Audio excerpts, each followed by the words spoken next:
All right, everybody. Thank you for joining. This is Outside the Bubble, episode number 3. We are a small group of entrepreneurs in our 20s, 30s, and 40s. We talk about real issues happening around the world that affect all of us, building businesses, going about our daily lives. In this episode, we have Sean. Hello, yes, Sean Geoghegan. I've been in and around tech for about 25 years now. I was co-founder and CTO of Sendle, so got to experience building from nothing to something and then nothing again, I guess we'd say it. But yeah, really excited to have a chat with you guys. We've been really waiting a long time, Sean, to really bring you on board, because as you're part of the founding team of the Outside the Bubble podcast, I think today's episode is going to be interestingly all about Australia, or a lot about Australia. So really excited to bring your perspective on board. Great to have you here. Great to be here. Excellent. Cool. Arsalan, why don't you do a quick introduction about yourself as well? Yeah, sounds good. So I'm Arsalan. I'm an AI engineer and consultant. I'm a co-founder at Quadruple, and I've been working with enterprises and government-funded organizations in building their AI strategy and their AI software. So I've got a lot of hands-on experience in working in environments where data environments are challenging and AI adoption is very tricky. And despite all that, I think I'm very optimistic about the future of AI, and I'm always thinking about where it's headed. And I've got some opinions to share about what's going to happen in the near future and what I hope happens in a longer time frame. Excellent. Thank you for that. And I'm Apurva. I'm a serial entrepreneur. I've built a few startups. I've exited a few startups, and I have the pleasure of working with both Sean and Arsalan in various different startups that I was involved with. Currently building Quadruple along with Arsalan, and also building a couple of different startups as an advisor and an investor. Really excited about sharing our perspective around technology and AI and how the world is rapidly evolving with all this tech through the Outside the Bubble podcast. Let's get this episode started. Sounds good. I think the first thing we should talk about is the speech that the Australian Prime Minister made, which is probably a good sign of things to come in terms of AI policy. So I'm going to put this article up on screen, and I'd love for Apurva maybe just talk to us about what was said and what what we think the official Australian government position is on AI policy and building new data centers. So yeah, I think what's interesting is I think it's fair to say that Australia has been a leader when it comes to trying to think about AI-related policies. Historically, of being slow to adapt, especially when it comes to technology, has been accused of being a sort of a follow-on market to a lot of markets in Europe and the US. And for a change, it feels like they've been working for years on trying to get ahead of how AI is going to shape the society, and what role should government play in AI. And as a result of that, only last week, Anthony Albanese, in one of his speeches at the university, at one of the leading universities in Australia, mentioned that they are looking at AI policy very seriously, and they've already drafted something early and now going to start working closer to formalize that draft. I think the big takeaway from when I first heard about it and read about it was that there's work going on in the background that we may not be aware of. So that's good news that it's not completely sitting, the government's not completely sitting on the backseat and waiting for things to happen. But more importantly, Anthony Albanese mentioned that they're going to form an office of AI. I'm sorry, I'm just trying to pull up exactly the phrase they use for it. But I think it's going to be a small cabinet of advisors or ministers who will work very closely with the Office of Prime Minister to form policy and look at some of the policy frameworks, which I think is really, really critical because, as you know, globally, some of the largest tech leaders have been sounding warning, calling out for warning signs of how AI is evolving, what that could do to society, what that could do to the workforce, the way we work, employment, and so on. So I think that was the real one big takeaway for me. In addition to that, there were also little hints of how they're going to look at data, how they're going to look at data centers. I think one interesting point somewhere in there was about how Albanese and the Labour government thinks that data centers need to be net energy neutral. So they need to produce their own energy to be able to run the data centers, which is very interesting. So they cannot draw on the energy in the community. It'll be interesting to see how feasible that is. I mean, that sounds like heavy reliance on renewables. And I'm not exactly sure to what extent. I don't have the numbers with me at the moment of to what extent renewables can actually fund a data center's own operations if it's being operated 24/7 with a certain capacity. So these are the big details. The devil's in the details, and there's a lot of fine print there. And also, this is an evolving situation. But it was good to hear that compared to some of the other OECD countries that are still talking about or getting to a stage where they will start having AI policies, at least Australia's taken the leap to at least put a draft, something out there for people to talk for people to look at and talk about. Sean, did you have any take on this, or Arslan? Yeah, I've got questions like, how do you think this compares to like the EU's attempt at creating a policy around AI? Because they went super strict, super early, and they tried to create these protections around data, and now they're talking about how they're trying to protect even jobs from disappearing because they're falling to like these AI models, or at least these claims of jobs disappearing to AI models. So, how do you think this compares? Is it more sensible? You could call me biased because I live in Australia and I'm an Indian Australian. I think Europe tends to take an approach to over-regulate first. I do a lot of work in Europe, and their approach is to be overly cautious in the beginning and then gradually come up with amendments and loosening policy to allow for innovation. I'm not a big fan of that approach because it's a way of trying to show that they're working, but they go the hardest up front.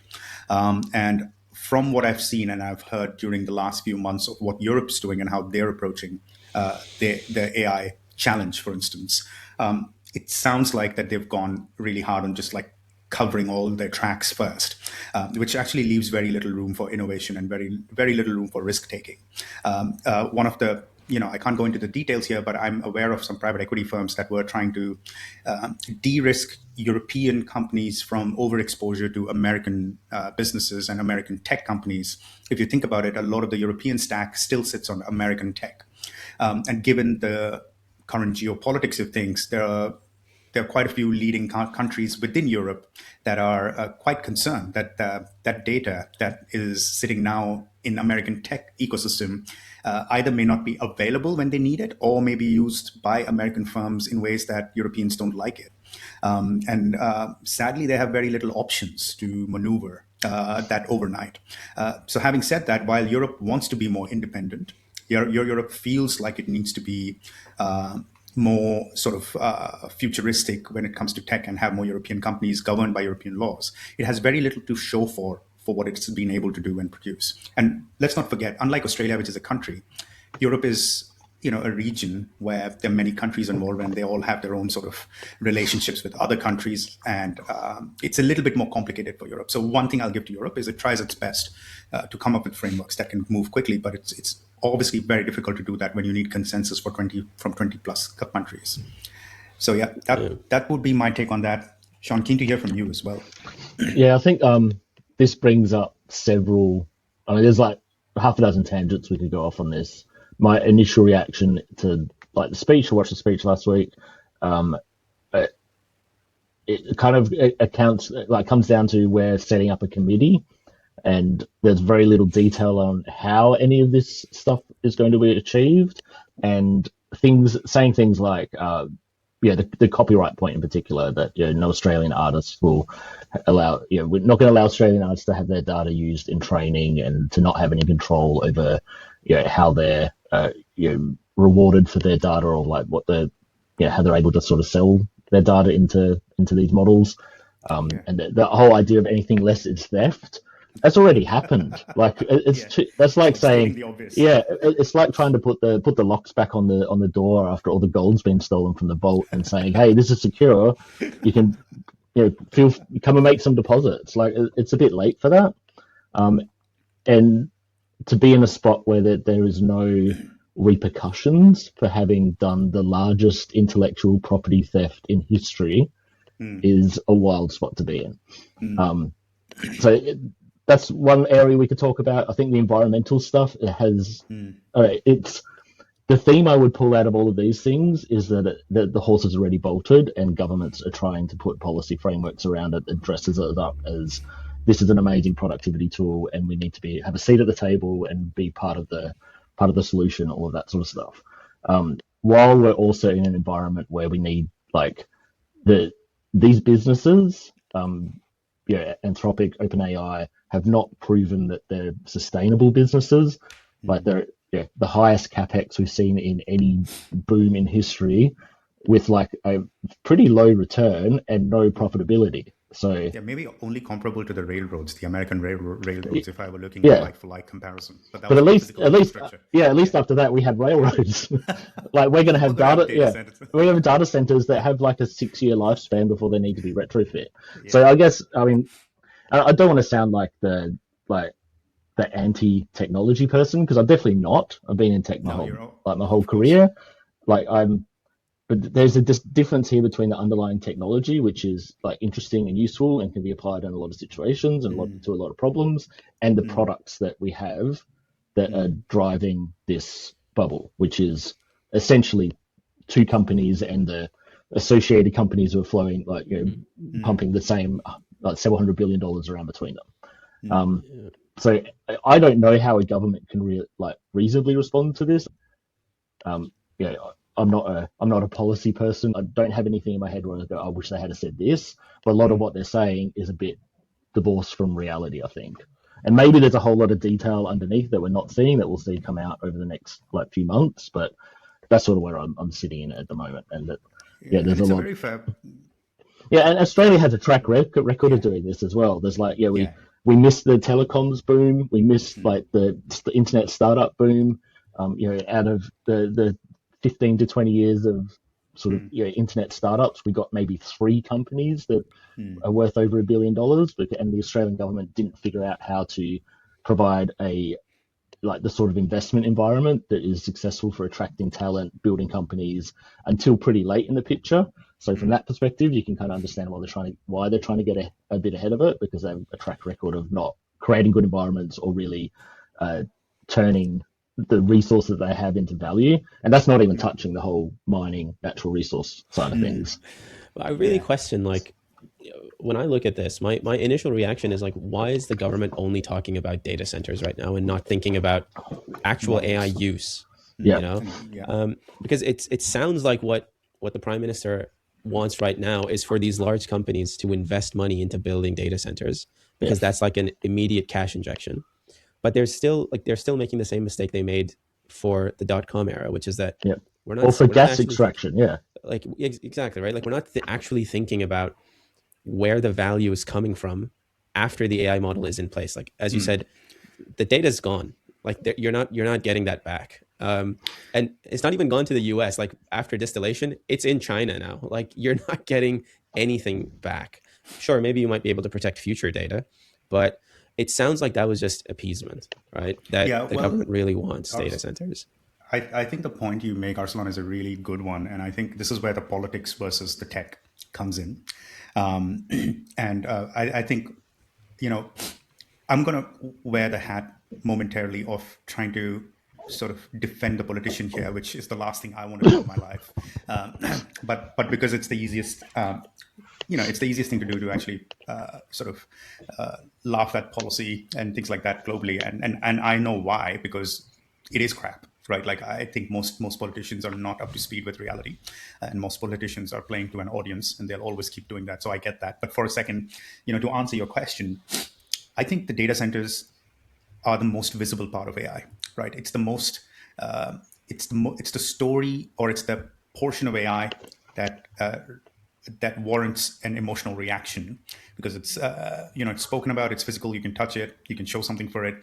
If you think about a politician and what they're trying to achieve, a lot of times the politics of AI gets too technical that, let's say, people in this call might deeply understand, because you're playing with technology on a day-to-day basis. But 98% of the world population looks at AI as this, like, if you ask people to say something back to you, where what comes to their mind if they think about AI, they'll probably say a robot or something. Like, they're not going to describe a screen that they're working on, or they're not going to sort of talk about a coding model or something. Like, that's not what they think about, right? So I'm not surprised that no matter when and who you speak with in the policy side of things, the moment you talk about AI, they either go into robotics or they start talking about data centers. So I think the conversation starter or the starting point for conversations in politics when it comes to AI is about these are the infrastructure we're going to build, and these are the jobs we're going to create, and this is how communities are going to benefit from it, right? And the harder conversation around the quality of data, the quality of models, how those models and the nuances around how those models will make blue collar jobs better, or some of the white collar jobs even better, or like reduce some of that, all that like nuanced discussion. I genuinely think that majority of the politicians are not qualified to have, and they know it, right? And they're really worried about saying something that will completely be mocked by an engineer 5 minutes later. But what they can talk about is how much land they're going to subsidize, how much electricity they're going to subsidize, or gigawatts of electricity they're going to generate, how much water they're going to provide for something like that. Because to them, it better be like the railroad, because that's a story they can tell. That's a story they can thump the table or in the parliament. So this is the sad reality of policy. And they know construction projects. They know how to turn up to a construction site in a high vis vest and get some use the shovel. And groundbreaking. And I, opened a new data center, and that's for them is great. I mean, that's why space industry. Every politician wants to get associated with it, right? Because they're like, oh yeah, they want to be at a rocket launch. Of course, if they could. Interesting. Well, I think on the off chance one of them listens to this, actually on the very high likelihood because of the talent density on this podcast off the charts. I think a better analogy for people to consider is actually like the telecom stocks. Government invested billions in the US in putting up these telecom networks, not just in the US, like globally. And I think that is such a good example of what data centers right now are for AI. Like people kept saying, you build a shovel and you build the network, and once you have that capacity, you're going to have this incredible amount of value being created on top.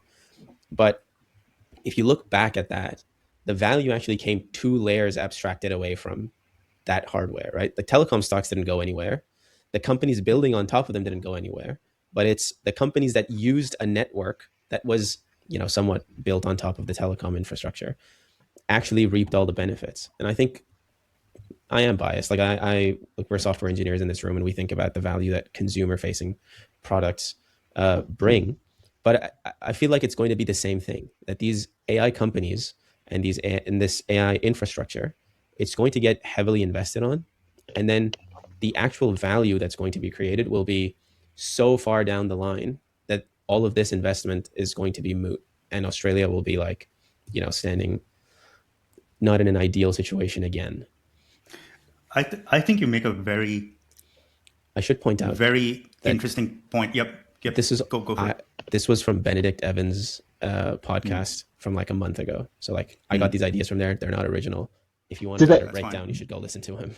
I'm not fully across the economics of building a data center, but like I don't know how enduring they are. Like from what I've read is that like there's obviously the power and water sort of infrastructure, like utility infrastructure. There's the building itself, but a lot of the cost is in GPUs, chips, memory, and that doesn't have the same longevity as like a fiber optic network or a railroad network. Yeah. And so, and if you're building capacity that outstrips demand, at a very high cost with a very short sort of lifespan, like that doesn't feel like it. Yeah, it doesn't feel like a great future bet. The incredible thing is nobody knows what, like the economics doesn't make sense. If you look at the top end GPUs from NVIDIA from 2 years ago, they right now are more expensive than they were 2 years ago when they were deployed in data centers, because the demand is so great.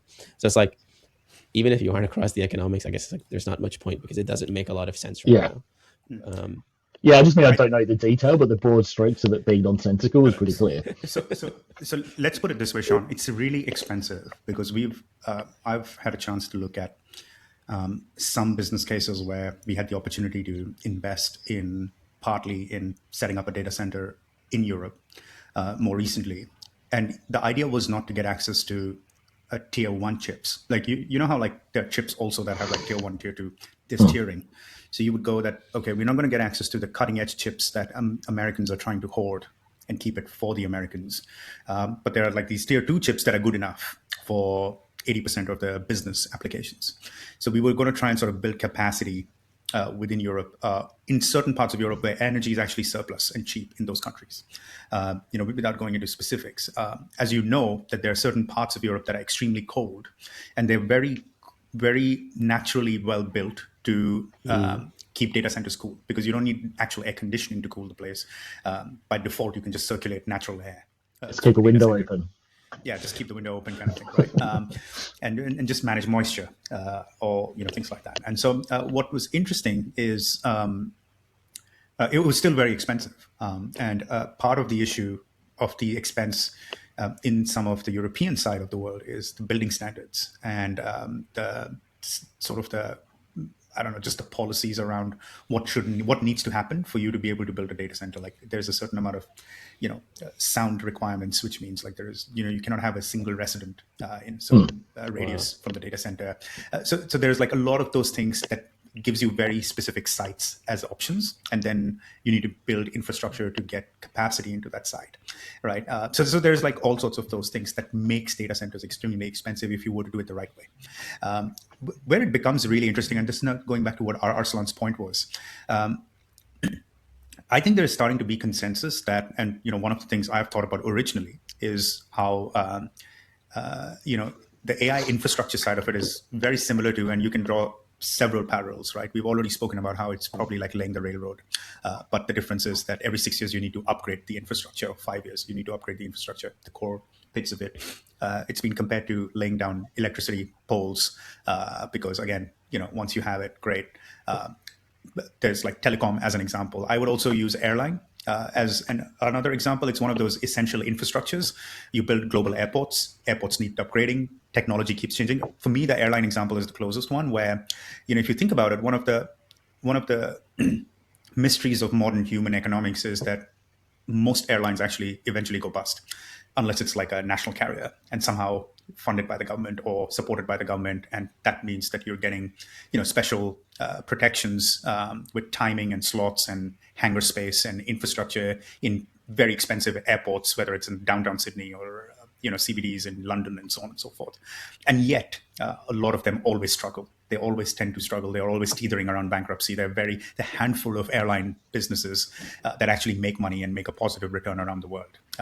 And one bad episode wipes them out, right? And to me, but yet, airline has substantially changed the world, right? And yet, if there is fewer airlines, there will immediately be an injection of capital into the industry, and then there'll be new ones that come up, right? And I find AI infrastructure similar to that in the way that, and telecom is also another great example, where you will probably see companies becoming less and less profitable, yet remain important to maintain and run that infrastructure.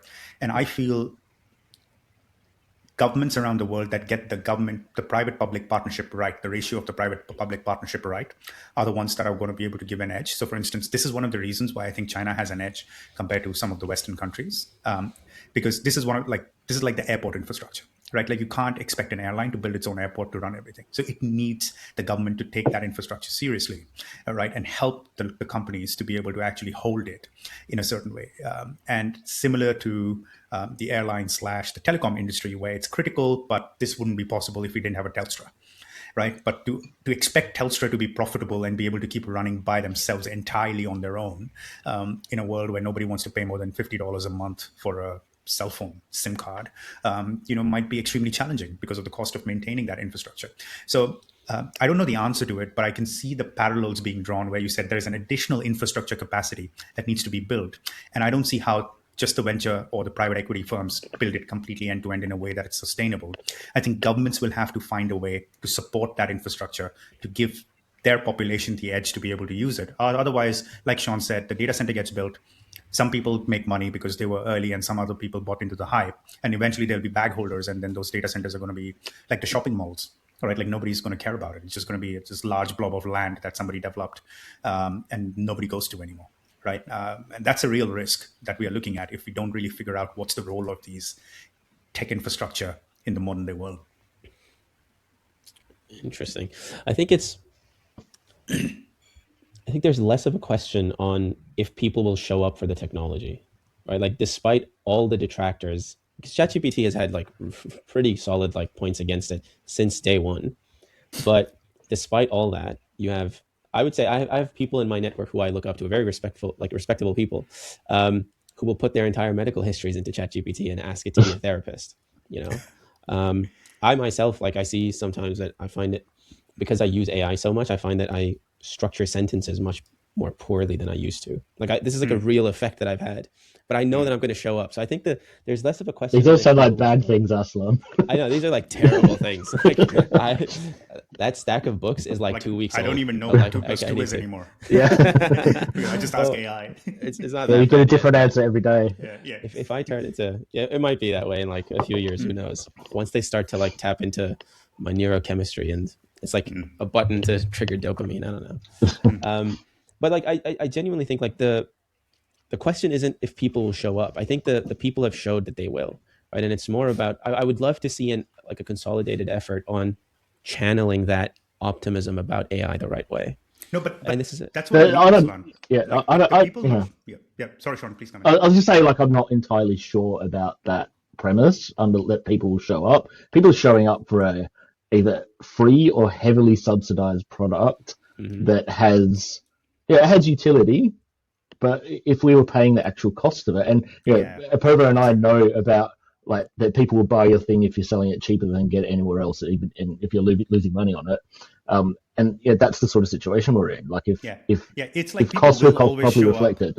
Yeah. Like it's like just going back to the airline industry, right? Like how many times have we flown 10 hours or 12 hours of flight and gone like, this is brutal if you're flying coach or economy, and you're like, why can't, I've had this thought all the time, like, why can't business be the default form of flying, right? And I know it's super naive, but I'm like, look, we know how to do this. We know how humans can be transported for 10 hours across a continent in a humane way. And it's not like business is luxurious. It's luxurious because coach is so pathetic, right? If you think about it, business is nothing but like an average train infrastructure that you get on trains, right? But the economics of it for the airline doesn't work. I mean, that's the reality of it. And that's why they can't fill the entire plane with only 100 people who are sleeping and flying in the current setup, who only want to pay $700 for a 10-hour flight, right? And that's the challenge we are dealing with, right? Because it's just not going to add up. So I think to your point, people will show up, no doubt. And that's why the airline industry and the telecom industry makes sense. But the moment you increase the price anywhere close to realistic pricing, I feel like people drop out quite dramatically,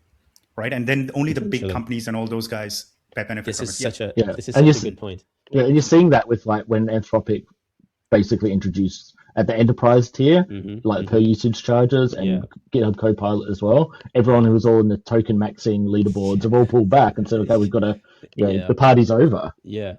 See, this is my point. I think there are far fewer people who need frontier intelligence than these companies are willing to admit. And the point I'm making is that like, you can go use one of those Gemma 7 billion parameter models that you can run on consumer hardware. And I think the majority of the world that wants to pay $20 a month for their AI access would be very happy with one of those tiny models that doesn't reason. Because what they actually want is their computer to talk to them. They don't even know the difference between a Fable 5 and the other models. There you go. Like, to them, they don't really care. They just use it because it's an option. I think the gripe I have with AI right now is that there is this ridiculous insistence that everything should flow through those models. And you should abandon all the amazing technology that we've made over the last 30 years just because these AI models can also do them and will potentially do them cheaper in the future. Like, why would I want an AI model to like rewrite code every single time if I have a library to do it? Like it makes no sense. But there is this insistence that models like Fable 5 and whatever Fable 5's like older, bigger brother, meaner brother is going to be, is like, I don't want it to. Yeah, exactly. Like I don't need that kind of intelligence in my life, and I'm a full-time software engineer, right? It's like the Breaking Bad business model, It's like I don't want to go into and make it too dark, but it does sound like that they're investing in the Breaking Bad style business model that they only want to monetize it after you're so hooked onto it that you only want the blue stuff. You don't even like understand what's the freaking difference. Yeah. And like the follow-on effects of all of this is, you have, I would argue, even some well-meaning politicians who are so swept up in the hype, like we were talking about, that they have no idea what to do. But B, you have this situation where the small builders can't even go out and buy like an SSD or a new MacBook because the damn thing is $400 more expensive than it used to be a year ago, which is ridiculous. That's right? crazy. This is the product versus technology thing that I sort of alluded to before that I picked up in an article that I read on. If we do show notes, I'll share it with you. But the idea that the underlying technology, like the LLM technology, the transformer technology, could be applied to so many different problems and cost a lot less globally if we were saying we're going to use this technology for, like cancer research or like protein folding or something like that, and actually get the value that helps humanity deploy this technology as chatbots. That's the ridiculousness of it. Yeah, right? yeah. I don't understand. And we're spending $1 trillion on chatbots. This is my, like, I genuinely cannot wait for this chatbot hype era to be over, because every application does not need to be a chatbot. Yeah. Like the LLM is such a, if there's any computer science student who's taken a natural language processing course, they know that this technology started as a translation AI engine. Yeah. Right. It is such a good use case. You don't need to translate from French to English. You can translate from one system to another without having this overhyped, over intelligent and extremely expensive chatbot to serve it. I think this is my problem, is this technology could become like dormant just because people are unwilling to just take a step back and really think about what's actually needed.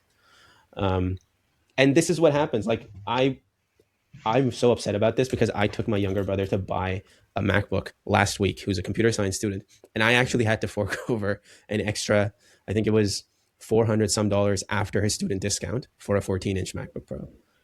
It's ridiculous. Yeah, that's something that's going to hit consumers, but also businesses as well, like who are providing MacBooks and like computers for all their staff. Like there's this hidden, like, LLM tax on everything now, which I don't think is really factoring into the cost of. Not just like, not even MacBooks. Like if you have a company that builds a server in-house, and they have like some kind of SSD installed, or they need it. Like you can't build a server with 12 gigs of RAM or 16 gigs of RAM. You have like 96 or 124 GB RAM sticks in there. Are you going to fork over $20,000 just for the RAM of your in-house? Like when AI started, we were all talking about how this is going to raise the bar on quality, but it's going to make things cheaper. Like there will be new markets that get unlocked. But so far we're in a position where we're locking people out of capability because of this insistence that you're going to create a whole video or an image with one sentence. Like seriously, why? Like just how busy are you that you can't like spend 30 minutes so I think to learn something? What's really interesting is that I feel this. So I think the point about AI inflation now hitting an average Joe on the street is really, really, really important, right? Because to your point, Arsalan, the billionaires have been telling the world that, things are going to get so cheap in the future that you wouldn't need a high-paying job anymore to be comfortable, right? And that's sort of the narrative around AI that's being driven. And point well taken. I wonder, though, to what extent what we're seeing here is sort of a fixable problem, but also a momentary issue, because there is a real issue with the trade battles that have started globally, where countries are now having to go secure their own sort of rare earth minerals and all the sort of commodities that are needed for technology. Recently India came to Australia, secured uranium for themselves. And I find it interesting that Australia doesn't use uranium for itself. It's happy to export to India. India is building, I know from all the news I've been reading there, they're poised to build about 10 nuclear reactors to feed their energy hunger. And they can't keep doing that with coal because there's just not enough coal, but also they've already got really polluted air, right? So it's going to have more unbreathable air if they kept going down the coal route. And they don't have their own uranium. They've been building plutonium and all of that. But, coming back to the AI side, I wonder how much of this is to do with what's going on geopolitically. There's people are trying to secure their own sort of rare earths, minerals, and all those commodities. There's a marked increase in cost of shipping things from point A to point B, thanks to volatility in the oil prices. And even if oil is not expensive, the reality is that shipments do get affected when they have to go around certain routes. And to a certain degree, I think there is crony capitalism at play here, where, when you look at companies, the Korean company like Hynix or any of these guys, the moment these handful of businesses start to see that there is an opportunity and there is a demand in the short term, they use that to justify increasing prices in ways that never get reversed, because those reasons why they're increasing prices could actually change in 3 months. Oil could be cheaper, commodities could become cheaper. One of the key inputs for storage is pricing around gold, silver, and some of the precious metals, and they have come down quite a bit in the last 2 years, actually. Right? I find it interesting that actually gold prices and a lot of the precious metal prices are down 20-30% from its all-time highs. And yet we're looking at the sort of disruption around trade and oil prices as reasons where a little bit of increase in demand, you permanently increase the price several folds and you just let it be. And I find this interesting because I also think that if companies keep doing things like these, what they don't realize is while in the short term they make a lot of money, in the long term they actually destroy their own businesses, because you're going to actually lose the consumer, right? Consumers are going to start having to work around what do they do to actually navigate this situation. And a lot of the consumers are not going to be able to come back. So if Apple thinks that they're going to raise prices sustainably for a regular MacBook Pro threefolds, they're going to lose a large majority of their audience to something else, because there will be somebody in China who will decide they can make something marginally better. Not than an Apple MacBook Pro, but this is the kind of innovation. This is the reason why a nothing phone exists today, right? Where people said, I've had enough of Apple's pricing. Can I get something somewhat similar, cooler, at half the price? Right. And I feel that this is where the hardware games become more interesting, because the next generation of Apples will be made by not Apple, but somebody else. This is sort of my take on how sort of this hardware thing plays out. But you're exactly right. Like, this is going to be a very interesting moment for people to see how do they navigate the overall cost of just operating their businesses. At the risk of dragging it back to the data center thing, maybe you know this, Apurva, like why invest in data centers in Australia rather than investing in like building a chip manufacturing industry? Like, why is that something that you don't hear about? Well, I think it's the talent thing. Yeah. So the short answer to that, Sean, is that I think for the politician who's going to go to polls in 3 to 4 years, every 3 to 4 years, the right thing to do would be what you just said, right? Build capacity to actually do the tough things, which is, let's bring space science here into Australia. Let's bring nuclear physics into Australia. Let's bring marine engineering into Australia and semiconductor technology into Australia, right? But all of that is a 10-year vision, 15-year investment. Data center can be built within 2 to 3 years. And then you can slap an AI thing on it saying we are part of the AI future, right? And so a lot of these politicians are coming back to the politics of it, think of that as a shortcut. I think they're telling themselves in their heads, and I'm not speaking for any particular political party, or I'm not pointing at any particular individual here, but I'm saying the general political class globally are telling themselves, let's first catch up and make it look like we are at par with the global leaders when it comes to AI. And then internally, we will work out how to do the right thing later. It's a little bit of like, it's a little bit of that story that each of us say to ourselves that, let's get rich first and then I'm get fit. That let's get rich first and then I'm going to like solve all these other harder habits to solve for. Yeah. And I think it seems like it just seems so short-sighted, and like, I mean, if you just look at it as a supply chain issue, like the money can't really be made in the data centers because it's just a consumer of like chips, energy, water, and that's, in a way, it's kind of classic Australia, just consume the natural resources and get nothing for it. But like, if you're into like you move further down to the left of the supply chain, it's that old saying of, like a gold rush, be the one selling shovels. Like the data center isn't the shovel. The data center is just the mine, really. Like, feels like a classically Australian missed opportunity. Actually, let me flip the question back to you, Sean. I'd love to hear from you. For somebody who's grown up in Australia, who went to school here, and I think you grew up in Perth, right? So so you probably were you would have seen a little bit of the mining boom sort of take place while you were growing up. Why do you think that is? Like, why do you think we in Australia sell the first thing we can sell and not worry about like holding it back to adding value, making it more sophisticated and selling it for 500x later? Because we could. So I read a theory on this recently. Can't remember where I read it, but basically Australia behaves like that because that's how Australia was designed to behave. Like it's a colony of Britain designed to like either we send convicts or you send a problem away, or you extract resources for the mother country to make money on. And that's kind of ingrained in the culture. And you can just look at like the whole history of Australia, whether it's like early farming, gold rushes in the 1800s, the sort of mining boom, iron ore boom. It's all about sending stuff off somewhere else, enabling like the larger capitalists, whether it's multinational like corporations or whatever, to extract value while Australia gets the crumbs. That's kind of baked into how we do it. And the few times that we've have like built things in Australia, like we established a pretty decent automotive industry through like the 19th century. It just gets gutted. And it just gets gutted. Like it's not supported. And somehow we like mining companies manage to convince the government that they're doing good for the economy, even though they don't they pay no tax, they don't create that many jobs, and they don't really invest back into the infrastructure and wealth of the country. And we're just kind of okay with that as a culture. We seem to be okay with it. That's really interesting because as you were talking about how sort of Australia does what it was designed to do 200 years ago as a colony.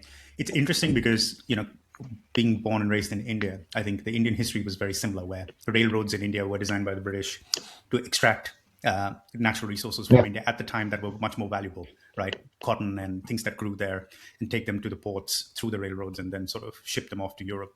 And I think where India had to figure out a few answers for itself and start investing in, space industries and defense. It makes its own jets now from scratch.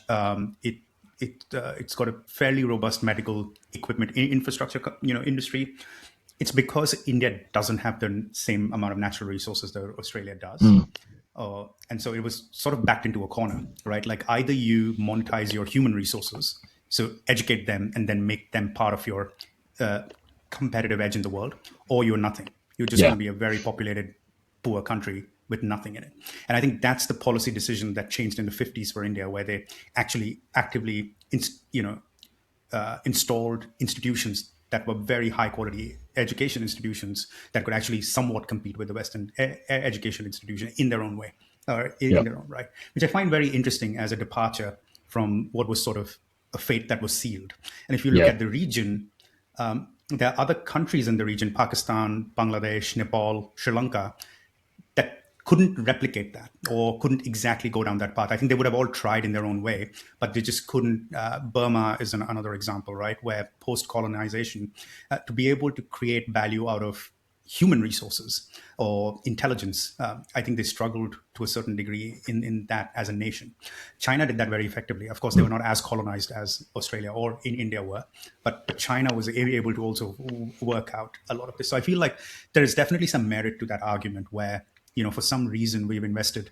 But at the same time, if you look at OECD countries around the world, there are Scandinavian countries, especially Norway, that has actually used natural resources for the benefit of its wider population, right? Like they've been able to construct walls around its natural resources in a way where basically the rules are that if you're going to extract something from here, a large percentage of it needs to go into the social, framework and infrastructure. And I find it interesting where socialism and capitalism, what's that balance? Because there's also Latin American countries where you can see it's just completely destroyed that. Right. So it's like the natural resources to a certain degree. Somehow Norway managed to put institutions in place that protected like the wealth generated from natural resources without those institutions becoming corrupt, which is what happened in sort of Latin America. It was just corruption and I don't know why. Like it's a bit of a miracle, really. They're kind of like one of the only countries that have done that. And Norway is an outlier, by the way, because massively. Let's be clear. Norway is not a great place to build a business, just to be very clear, right? Like, and I can speak with authority on this one to a certain degree because I do a lot of business there and I work with a lot of Norwegians who are building businesses, and they look across the pond at Sweden. I mean, not even across the pond, across the border to Sweden, and say, look at them. And because their policies are very different from Norwegian policies. They also look at Danish companies. Like you can barely think of 3 Norwegian companies that actually are globally renowned. You can think of 10 Swedish companies, and the policies are very different because Norway also partly has the curse of the natural resources because Norway has a lot of oil and a lot of natural resources that actually Sweden and Denmark don't have, and so they're very comfortable using that for the society, and the society doesn't have the incentive to actually innovate as much. They can actually consume an innovation coming from their regions. So I feel like Maybe that's okay if you have a pretty high baseline, standard right? of living. Yeah. And that's true, right? Like I think if you're talking about standard of living, Yeah. I'd rather be in Norway and Australia than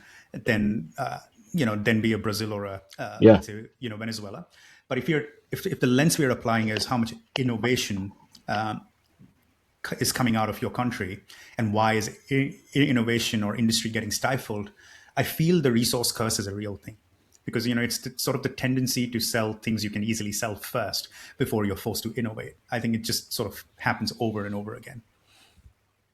Something to think about for future episodes, maybe.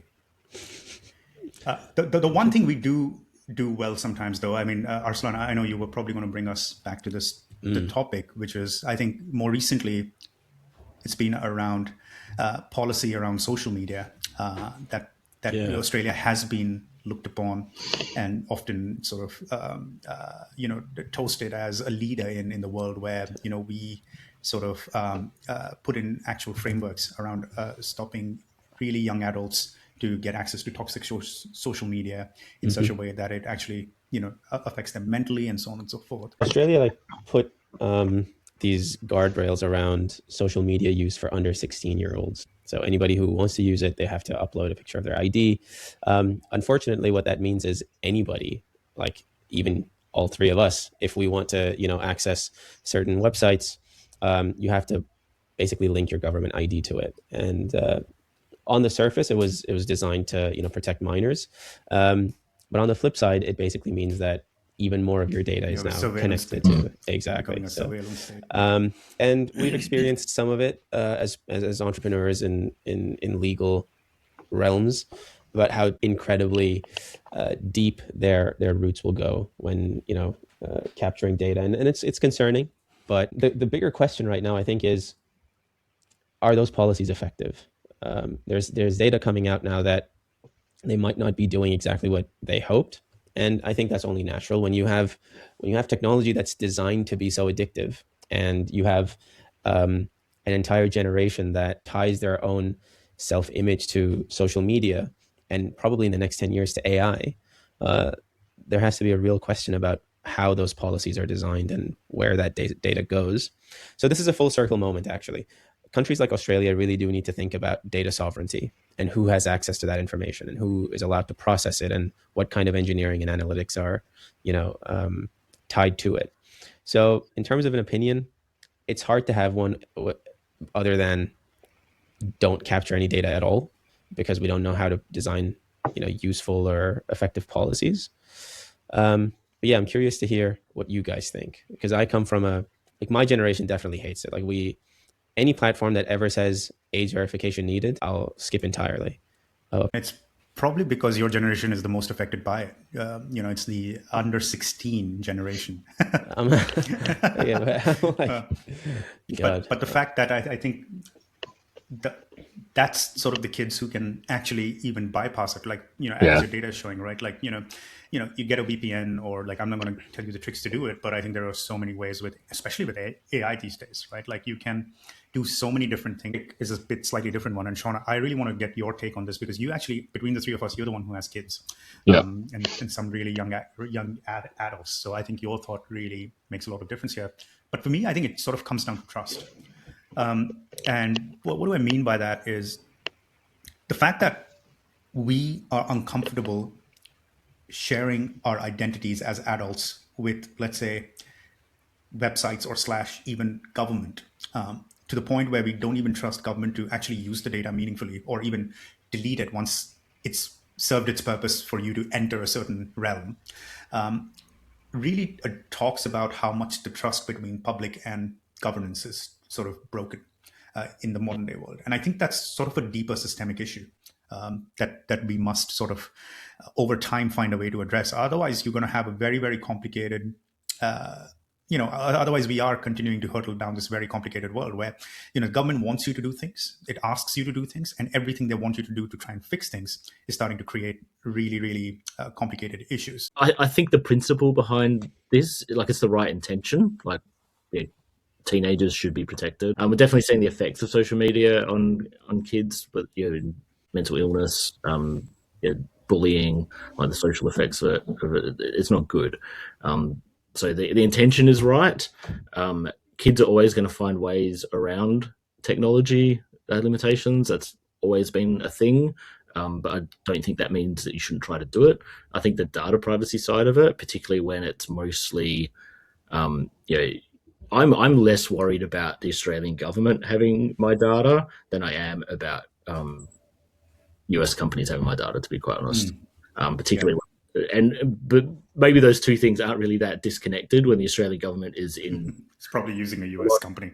And the Australian government's ties with like Palantir, for example. Yeah, there's also the US Cloud Act, right? Like since 2017, they get access to all the data in any of their servers, so it doesn't matter where it's located. It would be it'd be good if we could do things like this that were designed to have good social mental health outcomes for all Australians without introducing the sort of risk and exposing our data to countries or to companies that we have no control over. Which kind of does come back to, I think, some of the stuff we were talking earlier about Australia, like just missing so many opportunities in its entire history, but at least in the last 5 years when it comes to digital technology, the internet, software industries. Like we don't have any sovereign cloud infrastructure. We're talking about every data center that exists in Australia, even before AI, is owned by one of 3 US companies essentially. Wow. In any kind of real, there may be some other smaller ones, but they're all, it's all Google, Microsoft, Amazon. There might be some I'm putting on a bit of a tinfoil hat here. There might be some government data centers or whatever but they're probably associated with the US government anyway. But I think from an Australian perspective, that is, and any country who doesn't have that capability is in a pretty precarious position with things like the Cloud Act and that's from a data sovereignty perspective, but there's also the capability, the lack of capability being entirely dependent on foreign, international, global companies for a capability that's pretty core to be able to function in today's economy. Sean, one thing I'd say is, and thanks for bringing that perspective in, that, I think the government needs to try what they need to try and sort of regulate and do things for its younger population. But I mean, it's probably not perfect. But at least it's a step in the right direction, or a step in a direction that could be fixed later. That there is an attempt there. What I find interesting, though, to your point about Australia sort of missing several previous waves and opportunities, I feel about 3 years ago, if anyone ever said, we should have our own sort of Amazon, or we should have our own sort of data infrastructure and whatnot, there would have been overwhelming consensus where people would have said, why? US is doing just a fine job. Let them do our security, all that. Same with Europe. I think as somebody who grew up in India, I was always amazed by how comfortable Europe and other parts of the world are to outsource everything to the US that actually matters, Canada included, right? I think one thing I find interesting, and to a certain degree, sort of the byproduct of the current administration in the US, is at least these conversations are now okay to be had. Because I think the risks of giving away too much responsibility and power to a centralized global institution, or I wouldn't say institution, but a country like the US, the risk of that is playing out in real time now. And I feel that's where some of the subsequent conversations that we have in this podcast might be very, very interesting, because I think this might be that moment where we actually start pulling some of that power back. Right, we might actually find the next set of entrepreneurs in Australia who will insist that we will build frontier tech out of Australia, not just start an idea here and move to California and then becomes another US company. That's happened so many times, right? There's a great German founder who would start something in Germany, get annoyed, move to the US, right? But I think with this sort of shift a little bit in the mindset. At least now you can go to the Aussie government and say, look, I need better infrastructure to build something that will be truly Aussie moving forward. And I feel maybe that's the dawn of the situation that we needed. That we needed to realize that we can't consistently outsource everything meaningful to the US and just build houses and make cafes in Australia and be a great destination for year-end, beaches and fireworks, right? Because that's what essentially Europe and Australia started becoming to the US, just those holiday destinations where people would come to for fun. I love the sentiment and I love the hope behind it. Yeah, and it would be great if that's where it got. But then, to tie it back to the beginning of the show, what the Prime Minister announced last week was basically how we can fast track, essentially 2 companies to build data centers in Australia and consume our electricity, water, and real estate. So, that would be a great long-term goal. We're probably not. Yeah, I think what Apurva is saying is for that future to be realized, things would have to get so much worse before that necessity creates companies. But because to your point, over governments don't plan, they plan to the next election cycle. They're not planning to 15, 20 in the future, and building that infrastructure out is going to take that long. That's why we've had this such a horrible rollout of a national broadband network that took 15, 20 years, when it could have been done within 2 or 3 years. Yeah. Fair point. Well, on that incredibly pessimistic note, I'd say it's very optimistic, actually. I'm hoping that we wake up to this. Probably just needs if anything, another 5 years of Trump. I think everyone's hoping Trump goes and things are fine again. I don't think that's happening ever. I think the democratization that AI will enable of information and thought, I think will probably make the things that you guys are talking about easier to a degree. So I agree. There's every reason to be optimistic.